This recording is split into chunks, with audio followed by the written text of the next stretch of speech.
Sådan ser jeg ud. Tidligt om morgenen.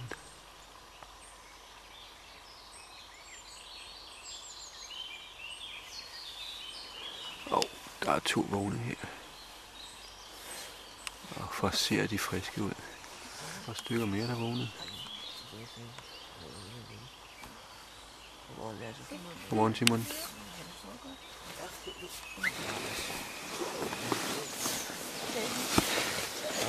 Og så var der lige en læse der. Ja. Det ligger ovenpå. Godmorgen, Mads. Har du sovet godt? Nej. Godmorgen, Jakob. Har du sovet godt? Ja. Mads synes, han har sovet ringe. Jeg har sovet så ringe. Hvorfor det? Jo. Mads, han er en put. Det er der sådan en bule her. Det er en klippe. Og for det andet så ligger et skråt. Hvorfor ligger du oven på den? Den er herfra. Den er helt her. Det er så der ligger inde i næsen. Morten, der lige har pustet næse her til morgen.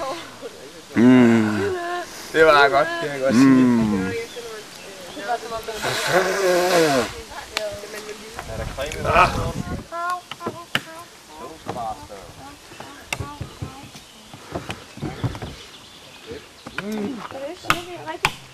Og hvem har vi her? 2 morgenfriske piger.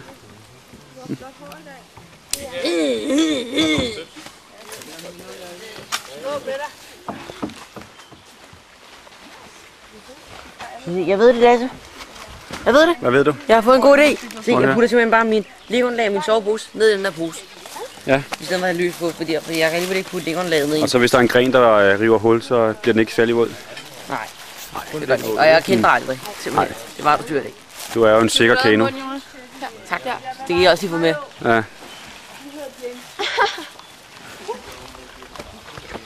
Hej Lasse. Godmorgen. Andreas, godmorgen. Du ser rigtig frisk ud, det må man sige. Man skulle tro, du har været oppe i flere timer. Men det har jeg næsten heller ikke. Så kan jeg høre Cecilie stå og ånde mig i nakken. Stop. Det er lige en spring. Se hvor fint de er. Andreas' ben. Eller? Hold op. Dine hænder svær, månen og stjernerne, som du har skabt. Hvad er der et menneske? Hvad er der et menneske? Er du i din vidsomhed, kommer mine og se din himmel, dine hænder svær, månen og stjernerne, som du har skabt. Det skal gå stærkt med at få det ud her, så vi kan få pakket præsendinger. Så var der lige, jeg synes, lidt ros til jer. Jeg synes, I var dejligt at se i går, at I stille og roligt fandt ud af, hvem vi skulle sejle med, og fik plads til alle i bådene uden nogen problemer. Det synes jeg er rigtig flot. Den er jeg. Nej. Prøv at spørge Michael. Skal de være lige så høje som i eller hvad? Meget passende med den her strand. Nogen har en for høj jagtøj. Nej, det er en pause. For lige af på naturens vegne. Har I set dagens påklædning? Poser på fødderne og en pose over sig, hvis det skulle regne. Er der flere af den slags? Der er også en Simon dernede. Sofie, gå væk.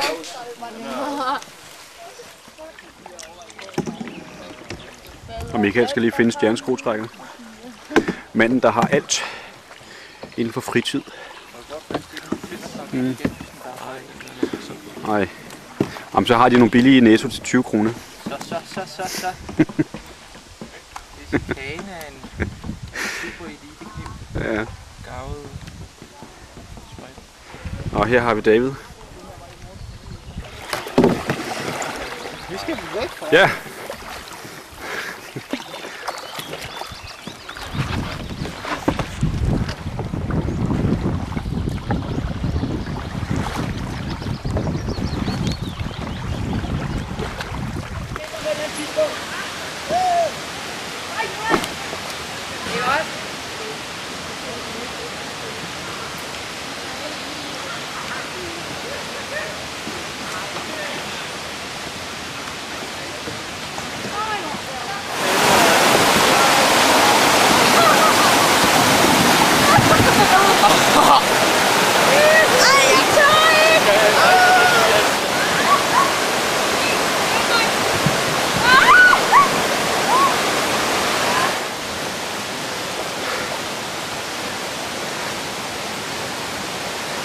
Tager du mig på det her, Michael? Så vil jeg lige med.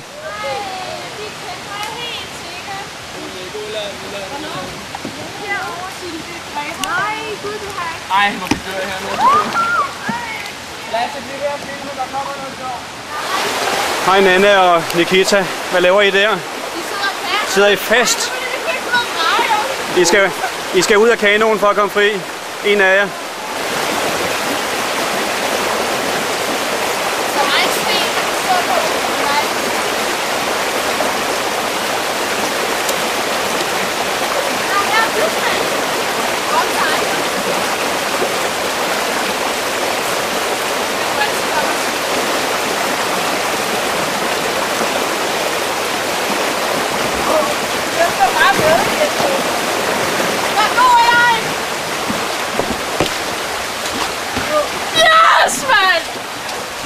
Det er skønt, ikke? Jo, det er skønt. Og det er dejligt koldt.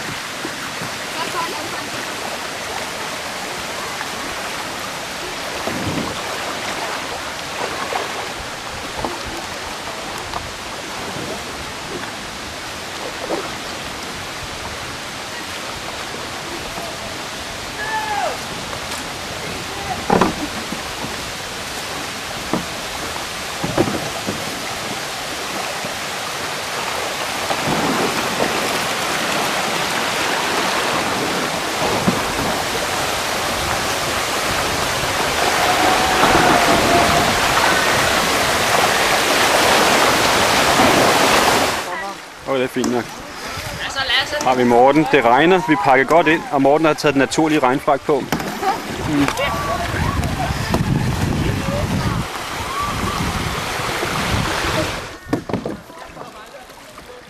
Tak for et liv i dag.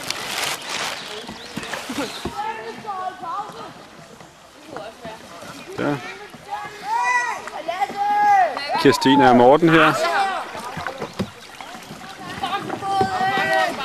Jakob og Jonas. Bamse, ikke? Og en kameraet går, det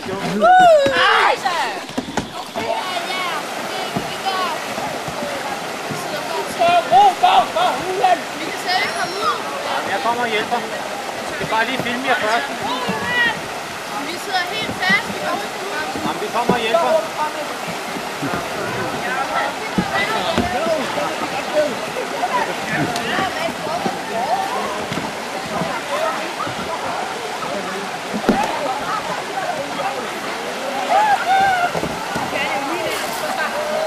Ja, det er lørdag. Det plejer at regne, når vi var kanotur om lørdagen. Og har vi lavet et lille tørværstelt, hvor vi spiser frokost. Og vi må hellere ind og se, hvad det er for nogle varer, vi skal have. Eller hvad det er for noget frokost, vi spiser. Det er déjà vu, det her. Gør lige plads. Og der trådte jeg en Gange kolort. 6. Hvad har vi her? Det er salami og skibers, Mathias' sodavand. Om 3 år skal vi forudsige. Og man sagde, og kniven er ødelagt, så man kan ikke engang bruge den. Smadret er en tun. Fingertun. Fingertun. Det er så lækkert. Og Jonas har ødelagt kniven med makrel. Ja, han har ødelagt kniven med makrel. Hverken gjort gør ham. Alle ligner druknet mos.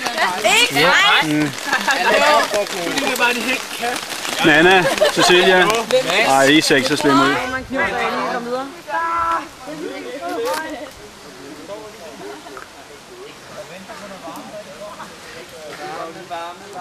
Ja, skal vi sove i nat? Lasse!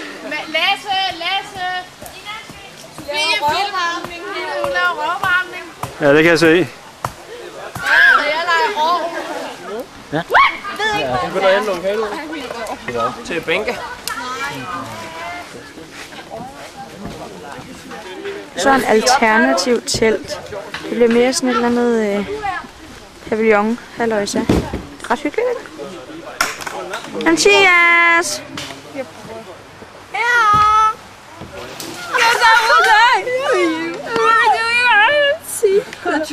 We all like... Jeg kender ikke den.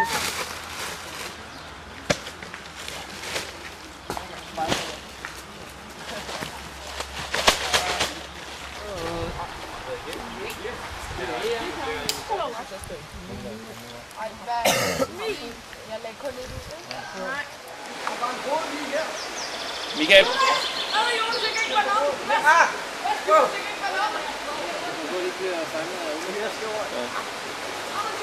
Michael, har du ikke kameraet i brystlommen?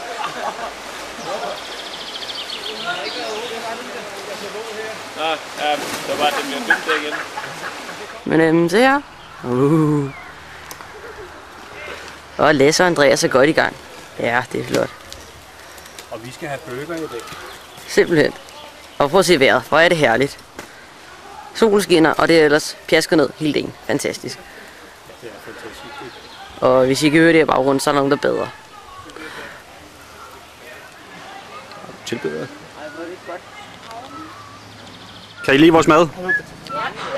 Jeg har ikke smagt det endnu. Og min bedste ketchup. Christine elsker den også. Næste efter Beauvais og Heinz, så er det det værste. Det ser rigtig god ud. Hvem jogger jeg på? Ja, du holdt den så langt ude. Ui, så er det et nærbillede af den. Det er rigtig flot. Og så skal jeg have en... Du skal også have en bid af den, skal du ikke det? Jo, det er sådan en stor bid. Ja. Hvor godt.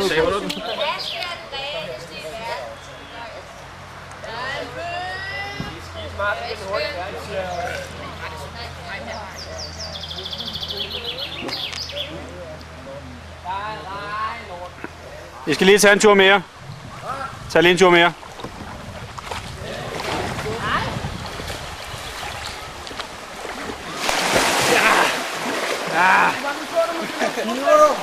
Ja, jeg filmer. Ja.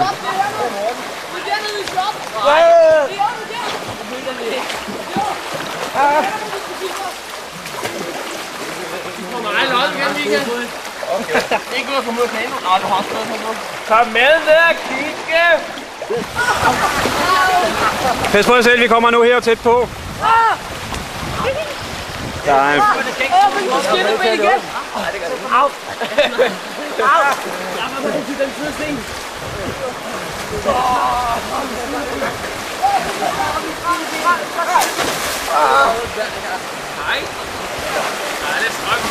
Ja, der er temmelig meget. Det gælder om at gå op her i midten.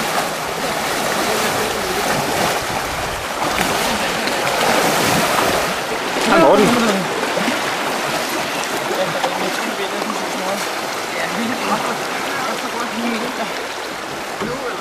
Er det ved at være koldt, dreng? Vi har stået skinneben på stenene. Ja, så jeg har lavet mine sko, så de ikke flapper op. Det er rigtig, rigtig flot. Fordi før så var jeg ude og bade, og så flappede de op, og så var det mega irriterende, fordi så var det meget vandmodstand. Hvad har du brugt? Og så stripsede jeg dem lige sammen med nogle strips, som det så er strips. Det er knurhår. Skal jeg lige fortælle jer en hemmelighed? Er det knurhår? Jeg kan godt lige fortælle jer en hemmelighed. Ja. Må vi høre. Ja. Og Stefan han arbejder. Hvad giver I? Det er så første gang på den her kanotur, det sker. Ja. Tjek, det er min grønne tallerken. Ja. Hvad er der med din grønne tallerken? Jo. Jeg har lige været nede og vaske. Nå, den er ren. Ja. Skal vi se Nannas hvide tallerken også? Det er ikke. Ja, den er ikke vasket endnu. Det vidste da godt. Nogen skal jo være. Det er jo. Kommer Andreas med sin flotte sko der. Han har klædet stripsen af.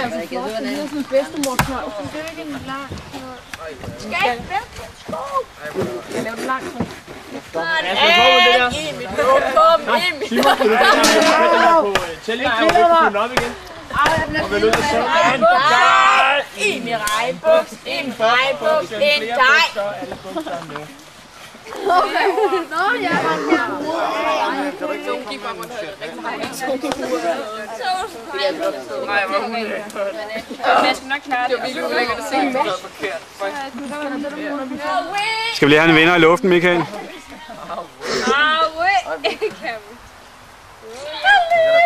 Der er en dej på panden.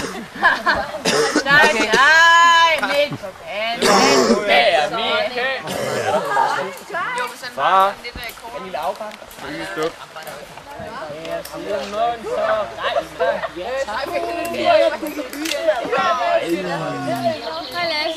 Hej Kirstine.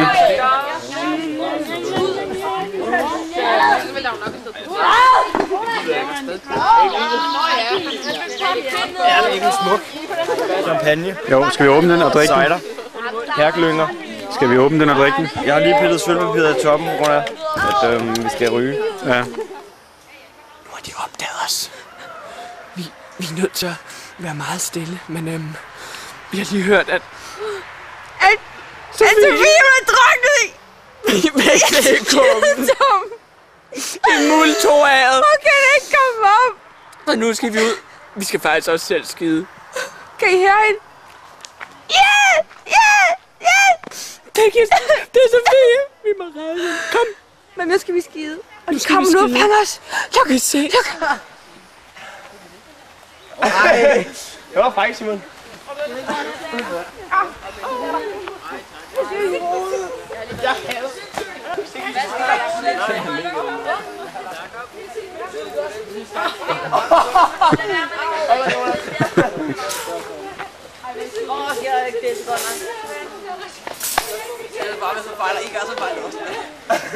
En hold med, sådan. Har vi Andreas? Sofie? Jeg har ikke råd. Vores hjemmelavet hashpil. Du har ikke råd? Nej, det er kun dem, jeg prøver at smage bare. Okay. Den er bedre end min derhjemme. Hej! Sådan. Den var bedre i går. Ja, var den ikke bedre i går?